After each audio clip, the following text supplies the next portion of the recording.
Mga lolo at lola, makinig kayo ng mabuti dahil bukas, Mayo 27, 2026, maaari kayong lumakad sa inyong bangko, sa inyong barangay o sa pinakamalapit na SSS o GSIS office at umuwi na may libu-libong piso sa inyong bulsa. Hindi ito biro, hindi ito panlilinlang. Ito ay ang inyong nararapat na benepisyo mula sa SSS, GSIS, DSWD at higit pa. At ngayong video na ito, ibubunyag ko sa inyo ang bawat detalye, bawat pisong nararapat sa inyo, bawat petsa na dapat ninyong tandaan, at bawat hakbang na kailangan ninyong gawin bago pa maging huli ang lahat. Huwag kayong mag-off. Ang susunod na 10 minuto ay maaaring magkahalaga ng libu-libong piso para sa inyong pamilya. Sige, simulan na natin. Mga kababayan nating seniors, kung kayo ay 60 o 65 pataas na ang edad, o kung kayo ay may mahal sa buhay na nasa ganitong edad, ang video na ito ay para sa inyo. Para sa inyong mga kamay na nagtrabaho ng ilang dekada. Para sa inyong mga likod na lumaylay sa paghahanap buhay. Para sa inyong pamilya. Para sa bawat buwis at kontribusyon na ibinayad ninyo ng walang tanong, walang reklamo, at buong puso. Bukas, Mayo 27, 2026 ay isang napaka-importanteng araw para sa bawat senior citizen sa ating bansa. Dahil bukas ay isa pang pagkakataon para gawin ang tamang hakbang patungo sa pagkolekta ng lahat ng pera na para sa inyo. At ngayon, sa video na ito, ilalagay ko ang lahat sa harap ninyo. Malinaw, simple, at tapat. Tulad ng pagkukwento sa inyong sariling pamilya. Narinig na ba ninyo ang tungkol sa 8,500 piso na posibleng kabuuang cash na natatanggap ng mga qualified na seniors ngayong Hunyo 2026? Hindi ito engkanto. Hindi ito scam. Ito ay ang resulta ng pinagsanib na mga benepisyo mula sa SSS, GSIS, DSWD, OSCA at iba pang programa ng pamahalaan. At ang malungkot na katotohanan ay, maraming lolo at lola ang nakakakuha lang ng 1 o 2 benepisyo kahit na kwalipikado sila sa 3, 4 o higit pa. Ngayon, babaguhin natin iyon. Sasabihin ko sa inyo kung saan nanggagaling ang 8,500 piso.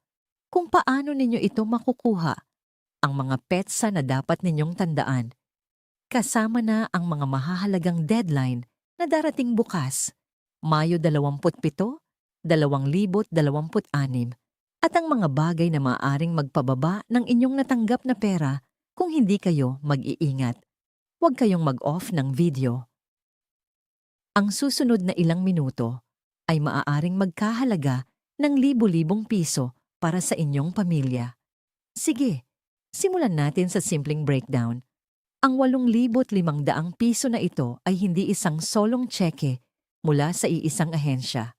Ito ang kabuuang halaga kapag pinagsama mo ang lahat ng cash benefits na available para sa isang kwalipikadong senior ngayong Hunyo 2026. Pag-usapan natin ang bawat isa. Ang unang benepisyo ay ang SSS, Monthly Pension. Ito ang pundasyon ng buwanang kita ng bawat retiradong miyembro ng Social Security System. Ang average na monthly pension para sa isang ordinaryong miyembro na may sapat na kontribusyon ay nasa 5,000 piso hanggang 6,500 piso bawat buwan. Para sa mga miyembro na nagbayad ng maximum contribution sa loob ng maraming taon, halimbawa, 20 o 30 taon ng tuloy-tuloy na kontribusyon, ang monthly pension ay maaaring umabot pa sa 9,000 piso hanggang 12,000 piso. Ang kalkulasyon ng SSS pension ay base sa 3 bagay. Una, ang inyong average monthly salary credit o AMSC sa loob ng 5 taon bago mag-retire. Pangalawa, ang inyong bilang ng credited years of service. At pangatlo, ang inyong personal na contribution history. Kung hindi pa ninyo nire-review ang inyong SSS, Statement of Account, ngayon na ang tamang oras para gawin iyon. Maaari itong gawin online sa MyTuldoc SSS portal o sa pinakamalapit na SSS branch para sa mga nakaka-receive ng SSS pension sa pamamagitan ng bangko, Union Bank, BDO, Land Bank o ibang accredited na institusyon. Ang pera ay direktang i-deposit base sa inyong scheduled payout date na batay sa huling digit ng inyong SSS number. Ang schedule para sa Hunyo 2026 ay ganito. Kung ang huling digit ng inyong SSS number ay 1 o 2, ang inyong payout date ay ika-1 hanggang ika-5 ng Hunyo. Kung 3 o 4, ika-6 hanggang ika-10. Kung 5 o 6, ika-11 hanggang ika-15. Kung 7 o 8, ika-16 hanggang ika-20. At kung 9 o 0, ika-21 hanggang ika-25 ng Hunyo 2026. Tandaan ninyo ang inyong huling digit. Ilagay ninyo ito sa isang papel at i-tape sa inyong ref, sa inyong salamin sa banyo, o kahit saan na inyong laging nakikita, para hindi ninyo kalimutan ang inyong schedule. Dahil kung lumipas ang inyong payout date nang hindi ninyo na-claim ang pension at hindi din nakadeposit sa inyong account, kailangan na ninyong pumunta sa branch para ayusin ito. At alam nating lahat kung gaano katagal ang linya sa SSS. Kung hindi pa kayo naka-enroll sa MyTuldoc SSS online portal o sa MyTuldoc SSS mobile app, gawin ninyo ito ngayon. Libre ito at magbibigay daan sa inyo na i-check ang inyong pension status, contribution history, at loan balance kahit saan, kahit kailan nang hindi na kailangang pumunta pa sa branch. Kung hindi kayo komportable sa teknolohiya, humingi ng tulong sa inyong anak o apo para i-set up ito para sa inyo. Ang pangalawang benepisyo ay para sa mga dating government employee. Ang GSIS Monthly Pension. Kung kayo ay nagtrabaho sa gobyerno, bilang guro, nurse, sundalo, pulis, kawani ng munisipalidad, o kahit anong ahensya ng pamahalaan, kayo ay miyembro ng Government Service Insurance System o GSIS. At karaniwang mas mataas ang GSIS pension kaysa SSS. Bakit mas mataas? Dahil ang GSIS pension ay batay sa inyong average monthly compensation sa loob ng 3 taon bago mag-retire at sa inyong bilang ng taon sa government service. Ang isang guro o kawani na nakapag-retire pagkatapos ng 20 taon ng serbisyo ay maaaring makatanggap ng 8,000 piso hanggang 15,000 piso bawat buwan. Para sa mga noon ay nasa mataas na posisyon, mga direktor, regional heads o mataas na opisyal ng gobyerno, ang pensyon ay maaaring mas mataas pa riyan. Bukod sa monthly pension, ang GSIS ay nagbibigay rin ng cash gift tuwing Mayo, ang Retirement Gratuity and Cash Gift Program. Kung kwalipikado kayo at nakatanggap ng cash gift noong Mayo 2026, iyon ay isang karagdagang halaga na nagdagdag sa inyong pangkabuhayan ngayong buwan. Ang GSIS pension ay karaniwang nare-release sa huling linggo ng nakaraang buwan o sa unang 5 araw ng kasalukuyang buwan. Kaya ang inyong Hunyo 2026 pensyon mula sa GSIS ay malamang na nai-deposit na o ide-deposit bago mag-Hunyo 10.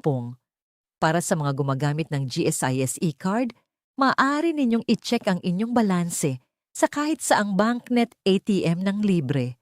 At kung may emergency expenses kayo na hindi kayang saklawin ng inyong regular pension, tandaan ninyo na ang GSIS ay nag-aalok ng pension loan na hanggang 3 beses ng inyong monthly pension na may mas mababang interest rate kaysa sa karaniwang bangko o sa mga loan sharks sa kanto. Makipag-ugnayan sa pinakamalapit na GSIS branch para sa mga detalye. Ang ikatlong benepisyo ay ang DSWD Social Pension.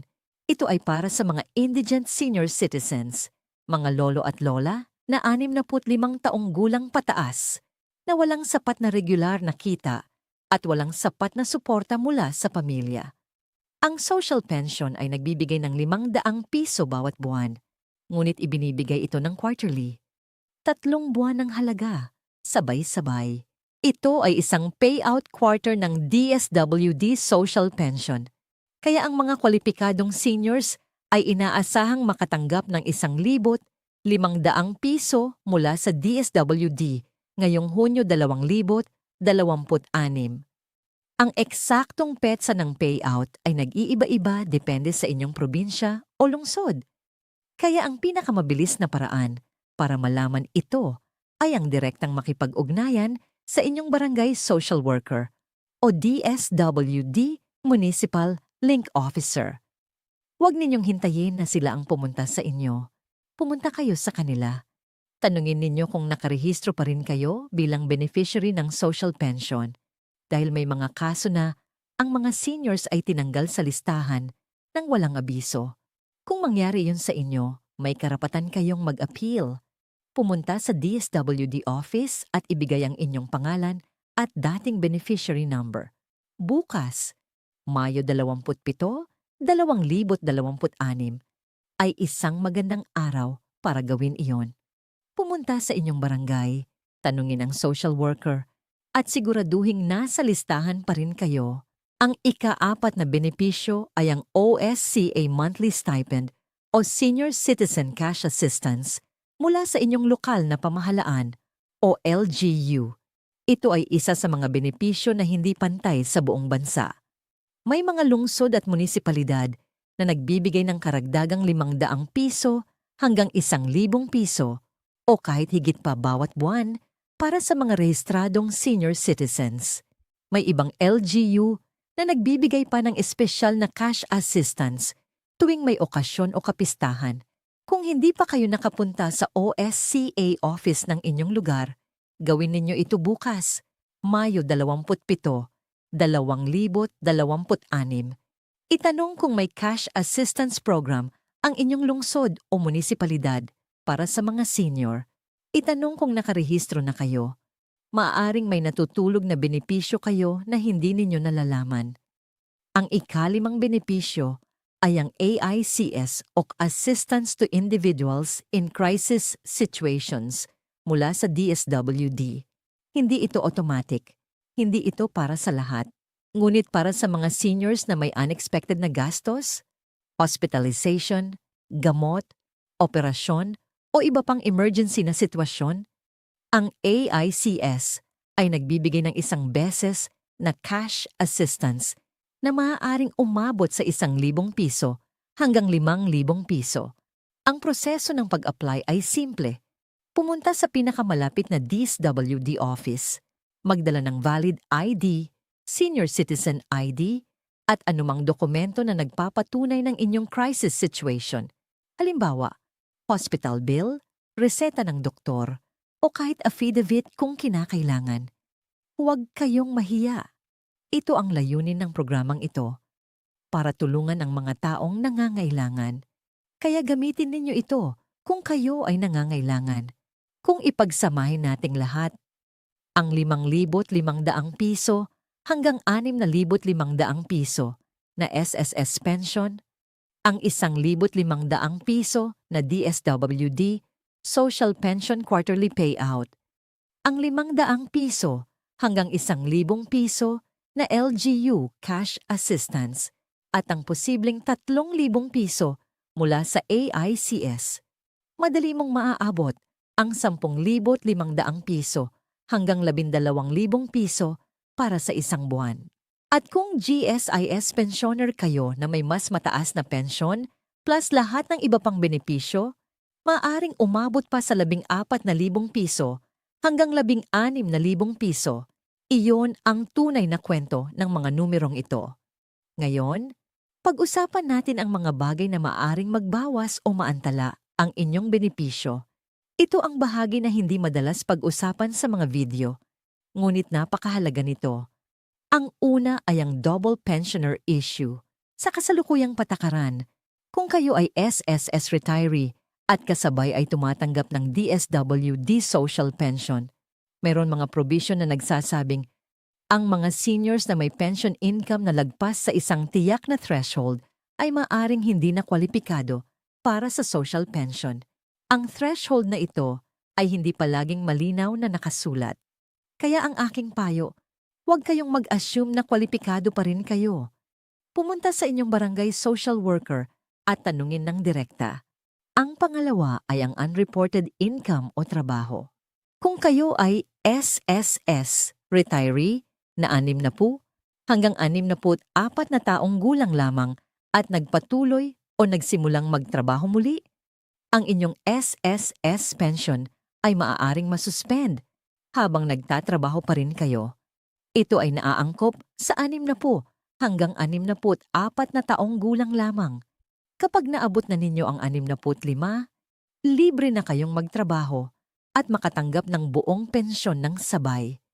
Kaya kung kayo ay nasa edad na yon at may part-time na trabaho, makipag-usap sa SSS tungkol sa inyong sitwasyon bago kayo ma-penalize. Ang pangatlo ay ang hindi na-update na records.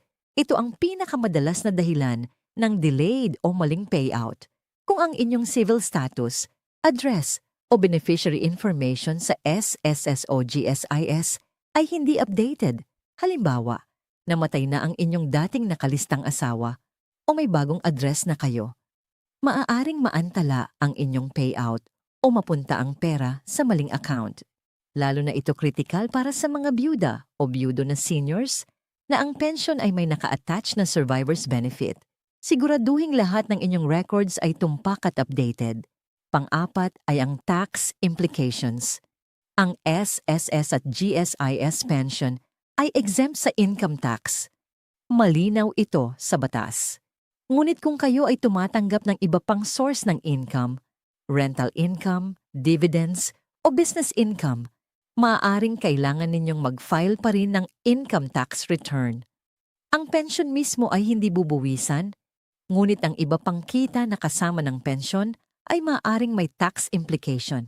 Kumonsulta sa isang BIR accredited na accountant kung kayo ay may ibang pinagkakakitaan bukod sa pensyon.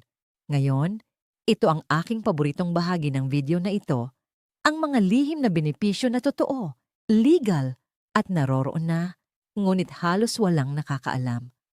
Ang una ay ang SSAS, ika-13 month pension. Oo, tama ang inyong narinig. Tuwing Disyembre, ang mga SSS pensioners ay may karapatang makatanggap ng karagdagang 1 buwang pensyon. Ang tinatawag na ika-13 month pensyon. Ang halaga ay katumbas ng inyong regular monthly pension. Kung 6,500 piso ang inyong buwanang pensyon, tatanggap kayo ng dagdag na 6,500 piso noong Disyembre. Siguraduhing naka-enroll kayo sa inyong SSS pension account para matanggap ninyo ito nang walang aberya pagdating ng Kapaskuhan. Huwag itong kalimutan. Ang pangalawa ay ang PhilHealth integration para sa mga retirees. Bilang isang retiree mula sa SSS o GSIS, kayo ay dapat na automatically enrolled sa PhilHealth bilang lifetime member.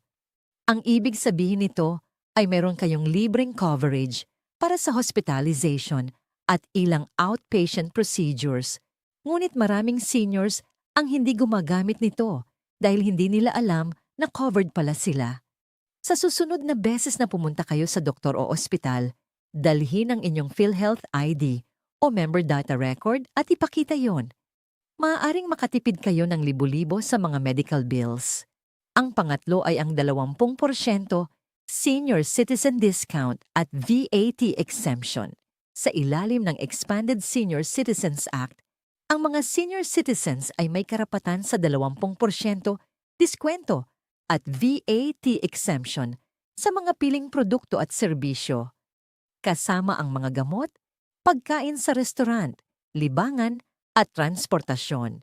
Hindi ito direktang cash sa kamay, ngunit kung gagamitin ninyo ito ng tama sa bawat pagbili, ang natitipid ay katumbas ng 500 piso hanggang 1,500 piso bawat buwan. Iyan ay hindi maliit na halaga para sa isang retiree. Ang pang-apat ay ang GSIS pension loan.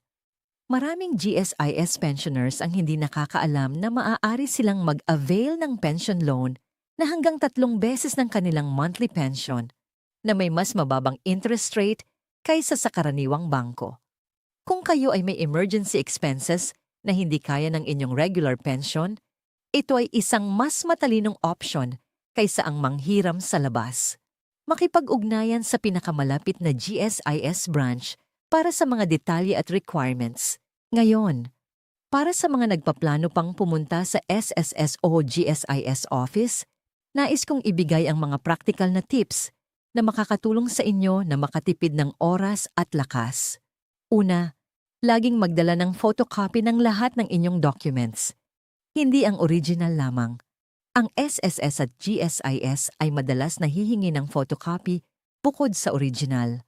Ang kailangan ninyong dalhin ay ang inyong SSS o GSIS card, valid government ID, passbook o bank account details, at anumang nakaraang sulat o correspondence mula sa SSS o GSIS. Pangalawa, pumunta ng maaga. Ideally, bago mag-alas 8 ng umaga. Ang mga linya sa SSS at GSIS branches, lalo na sa unang at huling linggo ng buwan, ay maaaring maging napakatagal. Ngunit tandaan, ang mga seniors ay may priority lane sa karamihang SS at GSIS offices. Huwag mahiyang gamitin ito. Ipakita ang inyong senior citizen ID sa guard o sa receptionist para ma-priority kayo agad. Pangatlo, gamitin ang MySSS online portal para sa SSS at ang GSIS, Wireless Automated Processing System o GWAPS kiosks para sa GSIS. Sa pamamagitan ng mga digital tool na ito, maaari kayong mag-check ng inyong pension status, contribution history, at loan balance nang hindi na kailangan pang pumunta sa branch at pumila ng matagal. Libre ito. Kung hindi kayo komportable sa teknolohiya, humingi ng tulong sa inyong anak o apo para i-set up ito para sa inyo. Pang-apat, kung mayroon kayong natutulog na SSS o GSIS contributions mula sa nakaraang trabaho na hindi ninyo na-claim, ito ay maaari pa ring mahanap at maidagdag sa inyong pension calculation. Maraming manggagawa ang nagpalit-palit ng trabaho sa kanilang buhay at hindi lahat ng contributions ay naparehistro ng tama. Humingi ng statement of account mula sa SSS at i-verify na lahat ng inyong contributions mula sa lahat ng inyong nakaraang employer ay nakarehistro at nakakredit sa inyong account. At bago tayo mag-close, nais ko kayong bigyan ng 3 matalinong payo para sa mas maayos na retirement income planning.